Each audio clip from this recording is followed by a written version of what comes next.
যোগ্য হয়েও চাকরিহারাদের আইনি সহায়তায় মোদির আশ্বাসের পরে এসএসসির ডিগবাজি। তালিকা থেকে যোগ্য অযোগ্য বিভাজন করা সম্ভব, বিতর্কিতদের তালিকা সুপ্রিম কোর্টের কাছেও তুলে ধরব।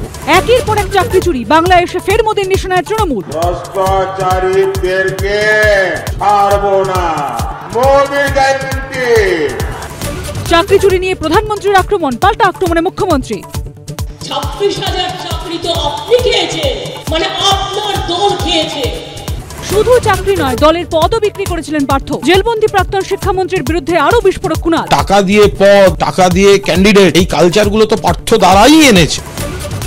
বর্ধমান থেকে সন্দেশখালীতে নারী নির্যাতনের অভিযোগে ফের তৃণমূলকে আক্রমণে মোদি। ভোট ব্যাংকের অঙ্কে শাহজাহানকে বাঁচানোর চেষ্টার অভিযোগ। পরপর পদ হারানোর পরেও বিদ্রোহী কুণাল, শূন্য পদে আইপ্যাকের প্রতীক জৈনের হয়ে সবার। কুণাল ঘোষ এখন সঠিক কথা বলতে আরম্ভ করেছে। কুণাল ঘোষকে দুদিন পর জেলে ভরে দিবে, খুনও করে দিতে পারে। পক্ষপাতের অভিযোগে 2 থানার ওসিকে সরিয়ে দিল নির্বাচন কমিশন। ডায়মন্ড হারবার আনন্দপুর থানার ওসিকে ভোটের কাজে না রাখার নির্দেশ। তাপপ্রবাহ থেকে অবশেষে মুক্তি। রবিবার কলকাতা সহ একাধিক জেলায় হতে পারে বৃষ্টি। সোমবার রাজ্য জুড়ে ঝোড়ো হাওয়া, বৃষ্টির সম্ভাবনা। থাকবে আর্দ্রতাজনিত অস্বস্তি। তাঁত থেকে মাটির পুতুল, খ্যাতি তার জগৎজোড়া। একদা বাংলার রাজধানীর কি ভোটের হাত ধরে ফিরতে পারে পুরনো গৌরব? কি বলছে নদিয়া? ভোটের হাওয়া সকাল 10:30। লোকসভা নির্বাচনের আগে কি ভাবছেন শ্রীরামপুরের আমজনতা? কি বলছেন ভোট প্রার্থীরা? ঘুরে দেখলেন সপ্তর্ষি মৌলিক। তারকার চোখে তারকা কেন্দ্র, বিকেল 5:30। যাচ্ছে চাকরি হাজার হাজার, মিলছে অস্ত্র রাশি রাশি। দুর্নীতি আর পেশির খেলায় আতঙ্কে আজ রাজ্যবাসী। যুক্তিতক্ক রাত 8টা। যোগ্য যারা প্রার্থী তাদের পাশে অবশ্যই কমিশন থাকবে। আমরা চেষ্টা করব যে মহামান্য সুপ্রিম কোর্টে এখন বিষয়টি আছে বিচারাধীন, যে মহামান্য সুপ্রিম কোর্টকে এটা আশ্বস্ত করতে যে এই তালিকা থেকে যোগ্য অযোগ্য বিভাজন করা সম্ভব। নির্বাচনী প্রচার সভায় চাকরি হারানো যোগ্যদের পাশে দাঁড়ানোর আশ্বাস দিলেন নরেন্দ্র মোদী। আর তারপরই যোগ্য অযোগ্য বিভাজন নিয়ে নিজের আগের অবস্থান থেকে কার্যত ডিগবাজি খেলেন স্কুল সার্ভিস কমিশনের চেয়ারম্যান সিদ্ধার্থ মজুমদার।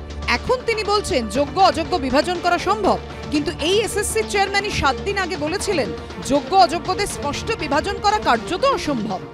যারা বেআইনি, যারা অযোগ্য, বাকি সবাই যোগ্য। দেখুন, আমাদের যা রেকমেন্ডেশন গেছে তার মধ্যে আমরা চিহ্নিত করেছি এদের, বাকিরা যোগ্য। এবারে যদি কোনো নতুন তথ্য প্রমাণ না আসে বা আপাত দৃষ্টিতে এই মুহূর্তের তথ্যে দাঁড়িয়ে তারা যোগ্য, বাকি সবাইকে যোগ্য বলতে আপনি তো তাহলে পাচ্ছেন না। এটা কখনো সার্টিফাই করা যায় না। সবাইকে আমি তো চেক করে দেখিনি, তাদের ওএমআর কি আমি বাকি 19,000-এর বা বাকি 23 লক্ষের ওএমআর চেক করে দেখেছি?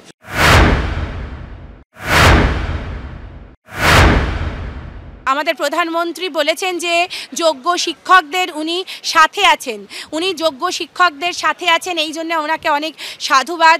উনি দেশের মাননীয় প্রধানমন্ত্রী, উনি আমাদের সকলের প্রধানমন্ত্রী। তাই সেই হিসাবে প্রত্যেকটি যোগ্য প্রার্থী ওনার কাছে পার্সোনালি বলুন বা সমবেতভাবে বলুন, আমরা চাই যে উনি অবশ্যই আমাদের সাথে থাকুন।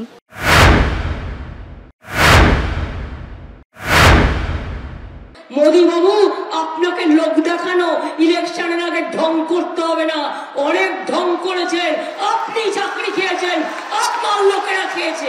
একটা চাকরি দেওয়ার ক্ষমতা নেই কিল মারার গোসাই। বড্ড বেশি কথা বলে, যারা বেশি কথা বললে দাঁত পোকলা হয়ে যাবে।